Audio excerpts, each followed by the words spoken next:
Good morning students. In this video we will do present continuous tense. जैसे हमने पिछली video में किया था, प्रेजेंट इंडेफिनिट टेंस किया था और सभी टेंसेस के बारे में जाना था। मेरे ख्याल से वो आपको अच्छे समझ में आ गया होगा।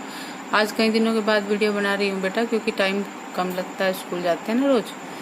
तो इसकी जो मेन जो हम पहचान है, जैसे आप देख रहे हैं, रहा है, रहे हैं, रही है, रहा हूँ, इस तरह की चीजें जब उस सेंटेंस की हम हिंदी बनाते हैं तो इस तरह की चीजें उसके अंदर आती हैं।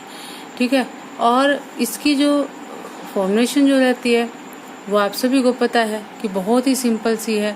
Subject is are am plus verb की फर्स्ट फॉर्म के साथ आईएनजी में लगता है। जैसे मुकेश इज गोइंग नाउ। इतना समझ में आ गया कि किस सेंटेंस में हमने प्रेजेंट कंटिन्यूअस टेंस का यूज करना है। जिस सेंटेंस की हिंदी बनाते हुए रहा है, रहे हैं, रही है जो है आ जाते हैं लास्ट में। जो मैंने आपको मेन पहचान बताई है कि जब भी कंफ्यूजन हो उस सेंटेंस की हिंदी बना के देख लो तो आपको पता लग जाएगा इसमें कौन सा टेंस आना है। ठीक है। फॉर्मेशन इसकी इज आर एम और वर्ब की आईएनजी वाली फॉर्म रहेगी। अब हम इसके यूजेस देखते हैं कि यूजेस कहाँ कहाँ होते हैं। सबसे पहले होता है action going on at the time of speaking, यानी कि एक ऐसे एक्शन के लिए जो कि बोलते समय चल रहा हो, उस टेंस में, उस सेंटेंस में प्रेजेंट कंटिन्यूअस टेंस का यूज किया जाता है। अब यहाँ पर जैसे नाउ आया, नाउ का मतलब अब, मुकेश इज गोइंग नाउ, यानी कि इस समय वो जा रहा है। नेक्स्ट, अब इसमें कुछ एक जो है टाइम एक्सप्रेसिव ऐसी एडवर्ब्स होती हैं जिनको हमें ध्यान रखना चाहिए।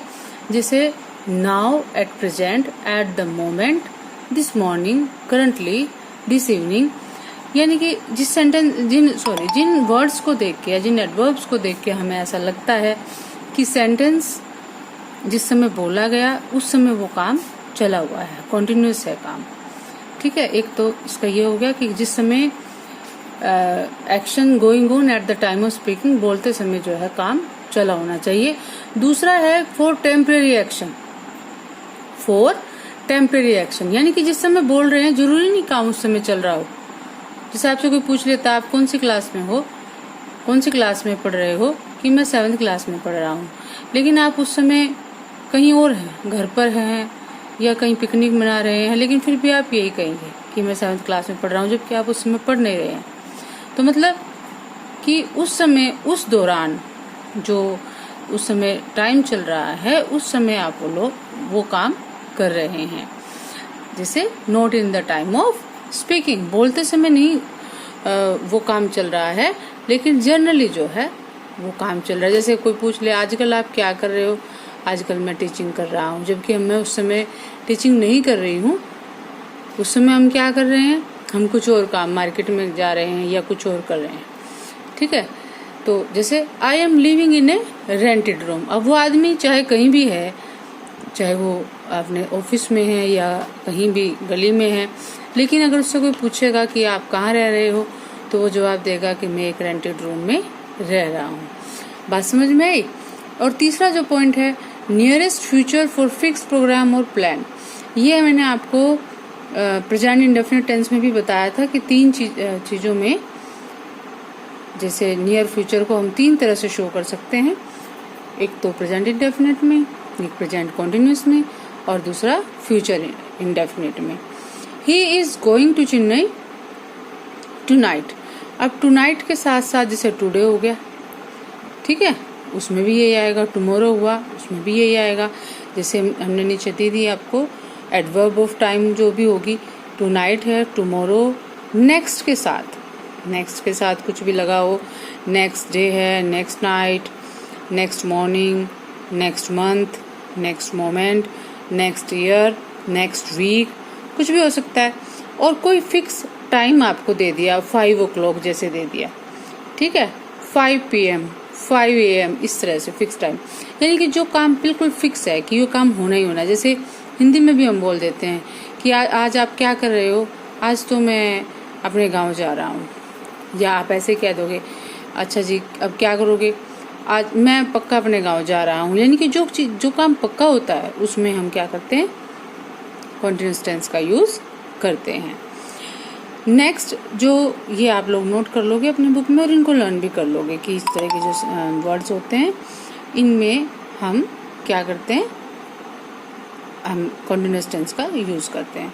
Fourth point is for intention और लाइकलीहुड, यानी कि कोई काम करने का जैसे इरादा हमें हमारा एक्सप्रेस होता है, लाइकलीहुड यानी कि उसके जैसा, अभी अगले सेंटेंस में जब आप पढ़ोगे ना पता लग जाएगा। एक्सप्रेस फ्यूचर टाइम, और फ्यूचर टाइम को शो करता है, जैसे I am going to see my father in law. अब फ्यूचर का बता रहा है ये कि मैं जाऊंगा अपने फादर इन लॉ से मिलने। अब ये बता रहा है कि वो जा रहा है, क्यों जा रहा है, अपने फादर इन लॉ को देखने जा रहा है। ये उसका इंटेंशन बता रहा है वहां जाने का, कि रीजन क्या है। Next sentence is he is going to die, वो मरने वाला है, यानी कि लाइकलीहुड, यानी बिल्कुल उसकी सिचुएशन ऐसी हो गई है, बिल्कुल मरने जैसा वो हो रहा है। आपको ये चारों पॉइंट समझ में आए कि एक तो टाइम बोलते समय वो एक्शन होना चाहिए, ठीक है, दूसरा टेम्परेरी एक्शन है, तीसरा nearest future for fix programme और प्लान हो गया, and fourth point is for intention और लाइकलीहुड। इसके बाद इसमें कुछ और चीजें आती हैं जो हमने प्रेजेंट इंडेफिनिट टेंस में की थी, यानी कुछ एक वर्ब ऐसे होते हैं जिनको हम केवल इंडेफिनिट में ही यूज करते हैं, कॉन्टिन्यूस में नहीं करते हैं।